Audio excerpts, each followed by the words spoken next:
¿Qué tal, amigos? Vamos a nuestro 16º capítulo del curso del Compendio del Catecismo de la Iglesia. Vamos a tratar hoy sobre el sacramento del bautismo. Y para eso vamos a estudiar del compendio los números 250 al 264. Serán los números que vamos a estudiar hoy. Son apenas 14 números o 15 números, y esto nos va a ayudar a poder tener un panorama bastante bueno del sacramento del bautismo. Como introducción podemos preguntarnos que podemos pensar o reflexionar que hay muchas preguntas que pueden hacerse los padres antes del bautismo de sus hijos. También es importante que quienes hayan recibido el bautismo, todos nosotros, los que hemos recibido el sacramento del bautismo, y se están preparando para poder recibir otro sacramento, como el de la confirmación o el de la Eucaristía, o el del matrimonio, o el del orden sagrado, o lo que sea. Entonces, ellos profundicen en el alcance del bautismo, porque todos los demás sacramentos son siempre profundizaciones del sacramento del bautismo, y sobre él se asientan. Él es como la fuente y la entrada de todos los demás sacramentos. Entonces, ¿por qué dice la Iglesia que el bautismo es necesario para la salvación? ¿Qué pasa cuando nosotros somos bautizados? ¿Cuáles son sus efectos? ¿Qué valor tiene el bautismo en los niños? Bueno, todo eso vamos a ver aquí en nuestro curso. Pero para comenzar, podemos leer el texto de la Sagrada Escritura, la carta a los Romanos, capítulo 6, versículos 3 al 6. ¿Es que ignoráis que cuantos fuimos bautizados en Cristo Jesús, fuimos bautizados en su muerte? Porque hay una correspondencia entre el bautismo del agua como símbolo de la muerte de Cristo, ¿sí? Porque uno cuando se sumerge en el agua queda invisible. Y luego cuando sale del agua es como si resucitara. Entonces, continúa diciendo San Pablo a los romanos, fuimos pues con él sepultados por el bautismo en la muerte, a fin de que, al igual que Cristo resucitó de entre los muertos por medio de la gloria del Padre, así también nosotros vivamos una vida nueva, resucitemos del agua con una vida nueva, que es la que nos ofrece el Señor con su gracia. Bien, entonces, esto es lo que nosotros tenemos en las Sagradas Escrituras. Comencemos ahora con el número 251. En el 250 nos explica el compendio que los sacramentos de la Iglesia se distinguen en tres. Sacramentos de la iniciación, que son bautismo, confirmación y Eucaristía.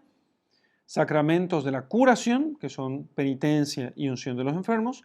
Y sacramentos al servicio de la comunión y de la misión, que son el orden sagrado y el matrimonio. Bueno, entonces, todos estos tienen como su fin específico la Eucaristía. La Eucaristía es el fin específico de todos los sacramentos, porque todos ellos se ordenan a la recepción de la Eucaristía. Están hechos como para preparar el alma a la recepción de la Eucaristía. Entonces, para comenzar, nos propone nuestro material, el texto que estamos usando como guía de estudio, la contemplación del tríptico de Rogier van der Weyden, el tríptico de los 7 sacramentos, que se encuentra en Bélgica. ¿Qué se encuentra este cuadro? Es un tríptico, un cuadro en 3 partes, se encuentra antes del número 250 en el compendio del Catecismo, y vemos como en el cuadro de la izquierda hay 3 ángeles, un ángel en color azul pálido, otro en amarillo y otro en rojo, y el primer ángel está sobre una pila bautismal, un sacerdote bautizando a un niño. Luego tenemos el sacerdote, un obispo, dando la confirmación a una persona, ¿sí? Y luego tenemos al final un sacerdote dando la penitencia o la absolución a un penitente. Tenemos los 3 sacramentos allí. En el centro se encuentra Cristo y al fondo tenemos a un sacerdote elevando la hostia, como indicando así que el centro mismo de los sacramentos es la Eucaristía, que es la actualización del sacrificio de Cristo en la cruz. Y finalmente el tríptico, el cuadro derecho, tenemos 3 ángeles, uno negro, otro azul y otro color, digamos así, rojo oscuro, ¿sí?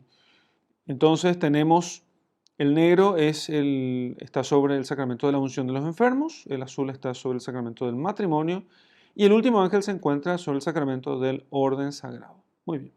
Entonces, estos son los 7 sacramentos y esto nos ayuda a tener como de un golpe de vista, ¿sí? Los 7 sacramentos. Bonito cuadro, ¿sí? Conviene que siempre poblemos nuestra imaginación, las imágenes que tenemos, con cuadros de este tipo. Y eso es lo que se procura con las imágenes que se encuentran en el compendio y que siempre vamos a ir recomendando que hagamos meditación y contemplación de estas imágenes. Entonces, al estudiar cada sacramento, lo que vamos a estudiar es lo siguiente. Lo primero es, ¿qué significa el sacramento? Eso es lo primero. Lo segundo es, ¿cuál es su rito esencial? O sea, ¿cuáles son los signos y las palabras propios del sacramento? De las cuales, si no se dieran esas palabras o esos ritos esenciales, no tendríamos nosotros entonces sacramento. En tercer lugar, estudiaremos qué condiciones se requieren para recibir el sacramento de parte de la persona que recibe el sacramento. En cuarto lugar, qué efectos produce en la persona, cuáles son sus consecuencias. Y finalmente, ¿quién puede administrar el sacramento en nombre de la Iglesia? Generalmente son los ministros sagrados, pero en algunas ocasiones también puede ser un laico, como en el caso del bautismo, ya lo veremos enseguida. Entonces, el ministro ordinario es siempre un ministro sagrado, diácono, sacerdote o obispo. Y un ministro extraordinario es el que puede hacerlo en caso de necesidad. En caso de necesidad. Vamos a ver en cada sacramento cada caso, ¿sí? Ahora entremos de lleno al sacramento del bautismo. Entonces, el bautismo es la puerta de entrada a todos los demás sacramentos. Es la puerta de entrada. Sin el bautismo no se puede recibir ningún otro, ¿sí? Y es un renacer, porque nosotros nacimos como hijos de la ira por ser miembros de la humanidad caída, y el bautismo nos sumerge en la muerte de Cristo para poder resucitar con Él. Y entonces, a partir del bautismo, nosotros somos hechos miembros de un nuevo pueblo. De un nuevo pueblo. Un pueblo cuya cabeza es Cristo. El primer pueblo en el que nosotros nacimos cuando nacemos según la carne es el pueblo de Adán, la descendencia de Adán. Entonces es necesario que muramos y resucitemos. Y al resucitar, resucitamos nosotros como miembros de un pueblo nuevo. Entonces, eso se da con el bautismo. Por eso el bautismo es como un renacer. Es una aplicación directa del misterio pascual, de la pasión, de la encarnación, pasión, muerte y resurrección de nuestro Señor Jesucristo. Se muere la vida del pecado para renacer o resucitar con Cristo. Por eso se pone un nombre nuevo. Los niños no tienen nombre, entonces los niños son bautizados con el nombre con el que serán bautizados propiamente. Pero los adultos se les pide que cambien su nombre. Los adultos se les pide que cambien su nombre. Es un nombre nuevo, un nombre cristiano. Un nombre cristiano. Así que el bautismo es, digamos, el nombre con el que Dios nos conoce. Bien, entonces, aquí tenemos nosotros algunas imágenes de la Sagrada Escritura en el compendio que preanuncian o prefiguran el bautismo. Entonces, el bautismo, nos dice el 252, recibe el nombre de bautismo en razón del rito central con el cual se celebra. O sea, el bautizar significa sumergir. Bautizar es sumergir. Sumergir en el agua. El que recibe el bautismo es sumergido en la muerte de Cristo y resucita con él como una nueva criatura. Ya hablé sobre el tema de que sumergirse en el agua es como sumergirse en la muerte, porque deja de estar visible para el mundo en el que nosotros estamos. Y de hecho, si te quedas mucho tiempo en el agua, terminas muriendo. Y el hecho de que usemos nosotros en el rito latino el rito por el cual simplemente se derrama el agua en la frente del bautizando, no significa que esto no sea un bautismo, sino que lo que quiere hacer la Iglesia con ello es facilitar el rito del bautismo puesto que de otra manera sería muy difícil. Ya simboliza suficientemente el hecho de que se derrame agua sobre la cabeza del bautizando. Y entonces ya produce su efecto. Eso es lo mínimo. Eso es lo mínimo, ¿sí? Bueno, entonces eso es bautizar. ¿Cómo se prefigura en el Antiguo Testamento? Bueno, hay varias figuras o prefiguraciones del bautismo: el agua, fuente de vida y de muerte; el arca de Noé, que salva por medio del agua; el paso del Mar Rojo, que libera al pueblo de Israel al pasar por el agua; el paso del Jordán, que también se abre igual que cuando los israelitas pasaron por el Mar Rojo, después de pasar 40 años en el desierto. Entonces, al llegar a la tierra prometida, cruzan el Jordán y se abre también el río Jordán. Entonces, para entrar a la tierra prometida, y el que es bautizado entra a la tierra prometida del pueblo de los hijos de Dios. El que hace, dice el número 254, el que hace que se cumplan todas estas prefiguraciones es Cristo, el cual, al comienzo de su vida pública, se hizo bautizar por Juan Bautista en el Jordán. Levantado en la cruz, de su costado abierto brotan sangre y agua, signos del bautismo y de la Eucaristía. Y después de su resurrección, confía a los apóstoles la misión: id y haced discípulos de todos los pueblos, bautizándolos en el nombre del Padre y del Hijo y del Espíritu Santo. O sea, serán discípulos si reciben el bautismo. Y obviamente para recibir el bautismo es necesario que crean en el Evangelio. Entonces, desde el día de Pentecostés, los apóstoles administran, o sea, la iglesia, con los apóstoles en primer lugar, administra el bautismo al que cree en Jesucristo y al que cree en el mensaje de Jesucristo y en la enseñanza de Jesucristo y toda la doctrina de él. Entonces, el rito esencial del bautismo, el rito esencial sin el cual no puede haber bautismo, es sumergir en el agua al candidato o derramar agua sobre su cabeza mientras se invoca el nombre del Padre, del Hijo y del Espíritu Santo. Entonces, el rito es el siguiente. El ministro, ya diremos quién puede hacerlo, pero el que realiza el bautismo toma un recipiente, ¿sí? Y entonces acerca al bautizando a la pila de agua y entonces derrama agua sobre su cabeza, ¿sí? Algunos teólogos dicen que tiene que tocar el cuero cabelludo, no basta con que se escurra por el pelo, sino que tiene que tocar el cuero cabelludo. Entonces, la piel, tiene que tocar la piel. Entonces, bueno, los sacerdotes generalmente tenemos cuidado de que así sea. Entonces, derramamos el agua y decimos: fulano de tal, fulano, con el nombre, elegido, si es niño elegido por sus padres, y si es adulto elegido por el mismo adulto, yo te bautizo en el nombre del Padre, del Hijo y del Espíritu Santo. Amén. Tiene que ser yo te bautizo, porque el que bautiza es Cristo. Y entonces, no es la comunidad, no es nosotros te bautizamos. Si algún sacerdote o diácono dijera nosotros te bautizamos, ese sería un bautismo inválido. La iglesia te bautiza, sería un bautismo inválido. La iglesia y la Santa Sede ya se pronunció sobre esta fórmula, diciendo que esos bautismos hechos con una fórmula de este tipo son inválidos. Y habría que acercarse al obispo a contarle eso para que el obispo pueda resolver esta cuestión de los modos que la iglesia ya sabe hacerlo. Entonces, pero el rito esencial es este. Con agua natural, tiene que ser agua, tiene que ser agua. Yo te bautizo en el nombre del Padre y del Hijo y del Espíritu Santo. Amén. Bien, ese es lo esencial del sacramento, es esto. Es el rito esencial, ¿sí? Muy bien. ¿Quién puede recibir el bautismo?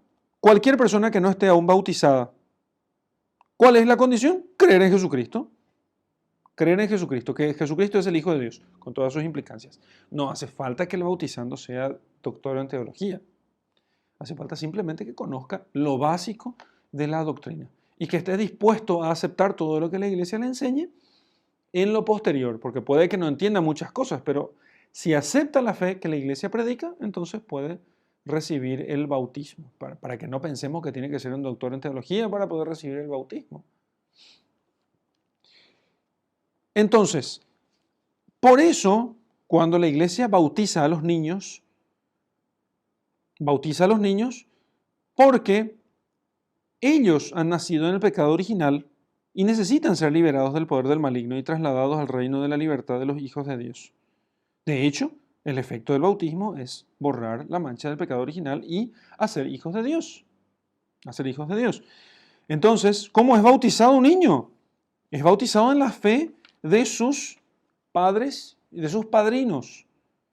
Ellos creen en Jesucristo. Y entonces, porque ellos creen en Cristo, por eso ellos son bautizados en la fe de sus padres y padrinos, que se comprometen a transmitirle su fe.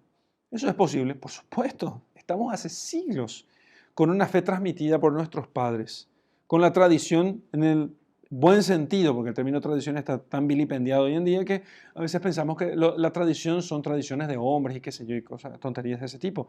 Pero cuando a mí me preguntan, yo soy cristiano ¿por qué? Porque mis padres, gracias a Dios, me hicieron cristiano. Gracias a Dios. Y yo creo en Cristo porque ellos me transmitieron la fe.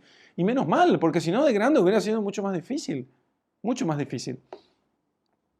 Entonces, le agradezco a mis padres de que me hayan bautizado y que hayan buscado el bautismo para mí, mejor dicho, y entonces al creer ellos en Jesucristo, ellos me transmitieron la fe en nuestro Señor Jesucristo. Bueno, mi madre era muy religiosa, es muy religiosa, y entonces ella supo transmitirnos la fe realmente a sus hijos.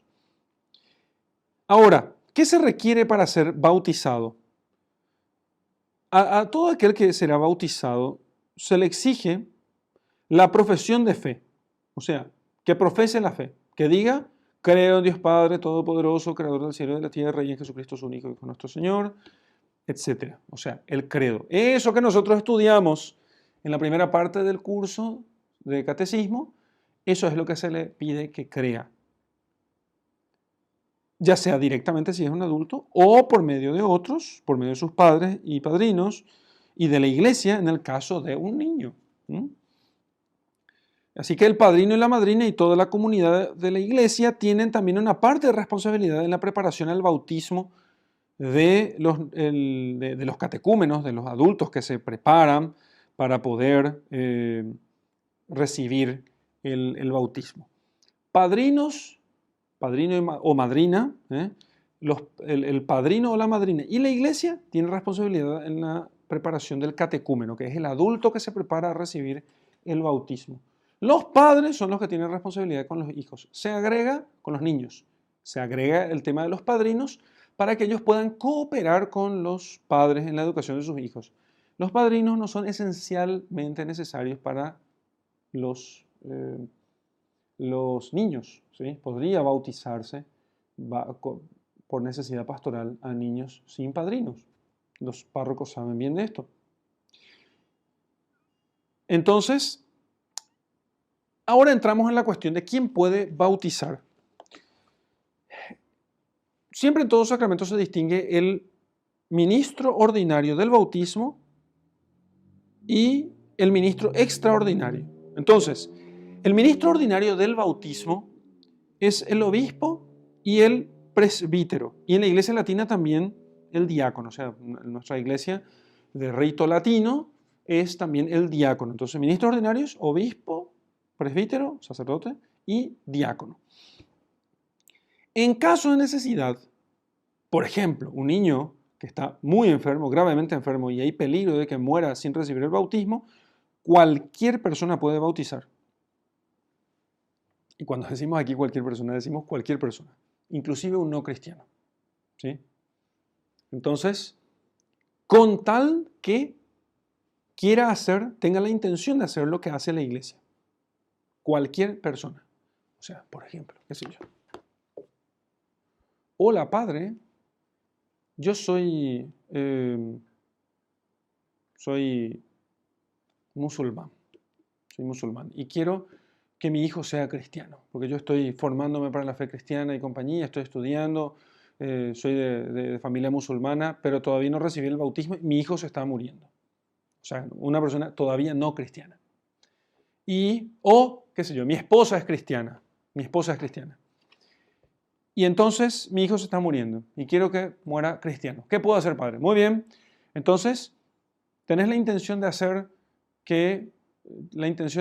lo que la iglesia hace con el bautismo? O sea, hacer hijos de Dios. y que borre el pecado original? Sí, tengo la intención. Muy bien. Entonces agarra un poco de agua y vas a derramar agua sobre la frente de aquel niño y le vas a decir, fulano, fulano, yo te bautizo en el nombre del Padre y del Hijo y del Espíritu Santo. Amén. Punto. Bautizado. Bueno, ¿por qué la iglesia hace esto?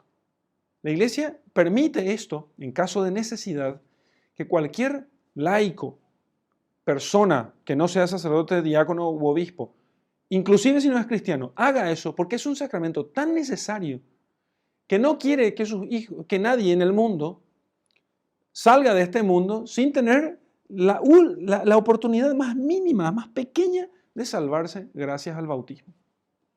Bueno, así de buena es nuestra Madre la Iglesia. Entonces, y conviene que todos, laicos incluidos, sepan cómo se bautiza, para que en caso de extrema necesidad, en peligro de muerte, bautizan a las personas y que no pasen la otra vida sin la gracia del bautismo. Por eso el 261 dice, ¿es necesario el bautismo para la salvación? La respuesta es sí. Es necesario para la salvación de todos aquellos a quienes el Evangelio ha sido anunciado y han tenido la posibilidad de pedir este sacramento. Entonces, y nos preguntamos nosotros, y bueno, ¿cómo es esto de a todos aquellos a quienes el Evangelio ha sido anunciado? Entonces, ¿no es mejor no anunciar el Evangelio para que no sea necesario el bautismo? Respuesta. Si para nosotros que somos cristianos a veces se hace difícil cumplir la voluntad de Dios, imagínense para uno que no lo es. Para uno que no tiene la gracia, que no tiene los auxilios de Dios, que nos da el sacramento del bautismo y todos los demás sacramentos. Se tiene que predicar el Evangelio, porque Dios quiere que todos los hombres se salven y lleguen al conocimiento de la verdad. Nosotros que somos cristianos y a veces somos bastante infieles, tenemos 1000 modos de salvarnos, 1000 modos de practicar la vida cristiana, de hacer la voluntad de Dios, de alcanzar la gracia de Dios, de alcanzar sus auxilios. Y aún así a veces somos tan infieles.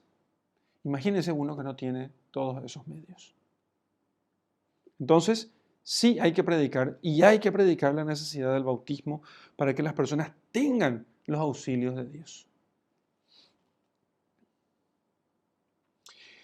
Por eso el 262 nos dice que Cristo ha muerto para la salvación de todos. Pueden salvarse también sin el bautismo aquellos que mueren a causa de la fe, o sea, por ejemplo, los adultos catecúmenos o niños catecúmenos que se preparan para el bautismo y no han recibido, pero en una persecución de cristianos mueren, por ejemplo, sin haber recibido el bautismo. Esos reciben lo que se llama el bautismo de sangre.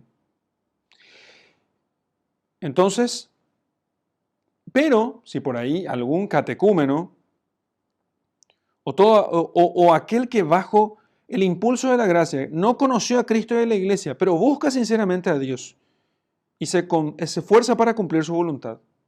¿El catecúmeno quién es? Es el adulto que se prepara para el bautismo, ¿sí? Y si alguno de estos muere por otras razones que no son propias del martirio, no en una persecución, lo que sea, muere de enfermedad, de viejo, de accidente, lo que sea, entonces puede estos morir, salvarse gracias al bautismo de deseo. ¿Qué es el bautismo de deseo? Es simplemente esto: un catecúmeno, adulto en preparación para el bautismo, que muere antes de poder recibir el bautismo, se salva por el bautismo de deseo, ¿sí? Porque él ya deseaba recibir el bautismo. Y también aquellas personas que no conocen a Cristo y a su iglesia, pero sinceramente, con sincero corazón, quieren hacer la voluntad de Dios, ¿sí? En sus respectivas religiones. Y esto Dios lo permite para que se salven todos estos hombres,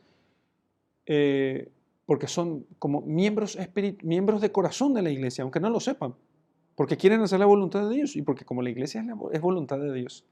Si supieran esto, Dios lo sabe, nosotros no sabemos, podrían salvarse, porque Dios sabe que ellos, si supieran que la iglesia es voluntad de Dios, ellos se hubieran hecho cristianos. Estos, entonces, reciben la gracia del bautismo de deseo. Otra cosa no es bautismo de deseo. No es bautismo de deseo. El bautismo de deseo es esto. ¿Y qué pasa con los niños que mueren sin bautismo? Los niños abortados. niños que mueren por un aborto provocado, desgracia de nuestro siglo, o por un aborto espontáneo. Las madres que sufren el drama del aborto espontáneo, de la pérdida de un hijo antes de nacer. Entonces, la iglesia en su liturgia los confía en la misericordia de Dios. La iglesia no puede decir qué sucede con estos niños porque no sabe, no tiene nada que Dios le haya dicho que pueda saber con certeza qué sucede con estos niños. Entonces, uno puede decir, ¿y se condenan? No, lo que sí sabemos es que no se condenan, porque nadie se condena sin pecados personales. Y estos niños no cometieron jamás pecado personal alguno. Entonces, ¿qué hace la iglesia? La iglesia no puede hacer más que confiarlos a la misericordia de Dios. Porque la iglesia solamente tiene poder sobre los vivos. Sobre los vivos tiene poder propiamente. Entonces puede hacer algo por los vivos. Bien, entonces, así que a estos niños hay que confiarlos en la misericordia de Dios. Saber que no se condenan y que Dios tiene modos misteriosos para poder llevarlos junto a Él. Porque sabemos que Dios ama a los niños. Dejad que los niños vengan a mí. Y que el que se hace como un niño, ese puede alcanzar el reino de los cielos, ese entra al reino de los cielos, y Dios quiere que todos se salven y lleguen al conocimiento de la verdad. Entonces, sabemos que Dios tiene caminos, pero no los conocemos. Son misteriosos caminos para poder llevar a estos niños abortados o que han muerto antes de nacer a su reino celestial. Pero una vez que la persona recibe el bautismo, ¿cuáles son sus efectos? Bueno, entonces, y esto es muy importante que lo meditemos una y otra vez. 263. El bautismo perdona el pecado original, del cual ya hablamos en la primera parte de nuestro curso.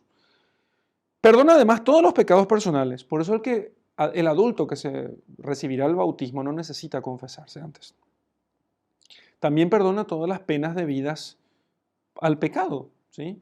Entonces, sí, no tiene que hacer penitencia por esos pecados pasados antes del bautismo. No tiene que hacer penitencia porque el bautismo es aplicación directa de los méritos de Cristo.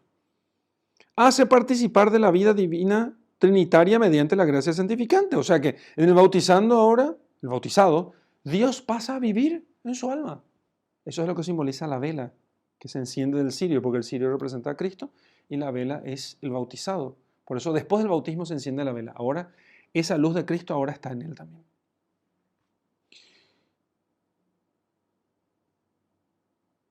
Hace participar del sacerdocio de Cristo y constituye el fundamento de la comunión con los demás cristianos. Ahora, él, todo lo que haga, también se une a Jesucristo. Él es parte ahora del cuerpo de Cristo. Y de Cristo sacerdote. También él puede ahora, a partir de ahora y solo a partir de ahora, ofrecer sacrificios espirituales. Y puede unir sus sufrimientos, sus alegrías, sus méritos, sus penitencias a Jesucristo y tienen entonces valor para la vida eterna, recién después del bautismo. Otorga además las virtudes teologales, fe, esperanza y caridad, los dones del Espíritu Santo. El bautizado pertenece para siempre a Cristo. En efecto, queda marcado con el sello indeleble del carácter sacramental. Muy bien. Y entonces, finalmente, el significado del nombre cristiano recibido en el bautismo es importante porque Dios conoce a cada uno por su nombre, es decir, en su ser único. Con el bautismo el cristiano recibe en la iglesia el nombre propio, preferiblemente de un santo, para que le sirva de modelo y le asegure su intercesión ante Dios. El bautismo entonces supone morir al pecado para vivir en Cristo y en la iglesia como hijos de Dios. Recordemos algo del rito del bautismo. Algo del rito del bautismo. Recordemos algo del rito del bautismo, ¿sí? En el rito del bautismo, el bautizando, antes de recibir el bautismo, se le pide que renuncie a Satanás y luego que profese la fe. Entonces le dice primero, ¿renuncias a Satanás, a todas sus obras y a todas sus seducciones? Sí, renuncio. Y después se le pregunta, ¿cree en Dios Padre Todopoderoso, Creador del cielo y de la tierra? Sí. ¿Cree en Jesucristo, su único Hijo, nuestro Señor? Sí. ¿Cree en el Espíritu Santo? Sí. Es un resumen del credo, que ya estudiamos en la parte anterior de nuestro curso.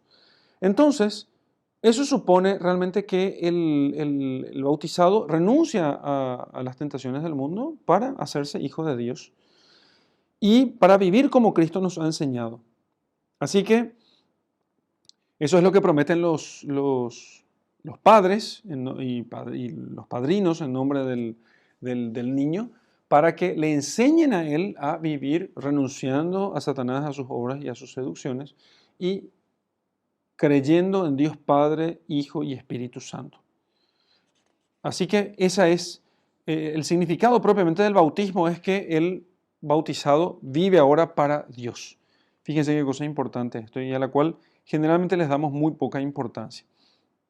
Muy bien, para terminar esta parte, este capítulo, sería muy importante que como complemento para esta lección podamos nosotros leer, estudiar un poco, leer el ritual, la liturgia bautismal, el rito del bautismo, que voy a dejar en la descripción de este video en formacioncatólica.org, en nuestro site. Y allí pueden descargar el ritual. Voy a elegir un orden del ritual que sea más simple. También puedo colocar allí la forma ordinaria y la forma extraordinaria, ¿sí?, del rito romano en castellano para que puedan ustedes